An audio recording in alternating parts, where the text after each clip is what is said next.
রাধে রাধে।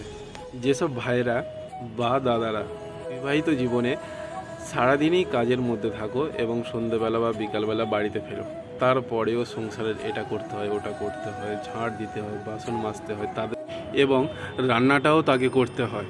এই কাজগুলো ছোট কাজ নয়। বাড়ির মায়েরা এই কাজগুলোই করে বলে আমরা পুরুষরা বাইরে গিয়ে কাজ করতে পারি। কিন্তু তোমার ওয়াইফ যখন বসে ফোন ঘাঁটবে, সারাদিন কষ্ট করার পরে এসে তোমার সংসারের কাজ করতে হবে, তখনই খারাপটা লাগে। সবার নয়, দু একটা ফ্যামিলিতে আমি দেখেছি, তার জন্যেই এই ভিডিওটা তৈরি করা।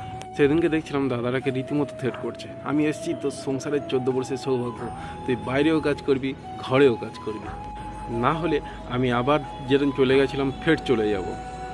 আমাকে এনেছিস কেন তুই? এখানে কোনো মেয়ের বা ছেলের আমি পক্ষপাতের জন্য ভিডিও করছি না। কিছু ফ্যামিলিতে এরকম হয়, দেখেছি, তার জন্যই এই ভিডিওটা।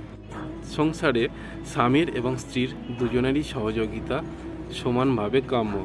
স্ত্রীর শরীর খারাপ, সংসারে কাজ স্বামী করুক, বাইরেও করুক, ঘরে করুক, কোনো অসুবিধা নেই। কিন্তু যখন স্ত্রী ফোন ঘাঁটছে, স্বামী বাইরে থেকে এসে কাজ করছে, বাইরেও কাজ করছে, তখন খারাপটা লাগে। সেই সব দাদাদেরকে বলছি, যে সংসার থেকে যাওয়ার ঠিক এমনিতেই যাবে। সে তুমি যতই তাকে সেবা করো, যতই তাকে আঙুলে ধরে রাখার চেষ্টা করো, সে যাওয়ার সে যাবেই। আর যে যাওয়ার নয় সে যাবে না। সংসারে দুজনার ভূমিকা খুবই গুরুত্বপূর্ণ। সংসার মিলেমিশে সবাই সব কাজই করতে পারে।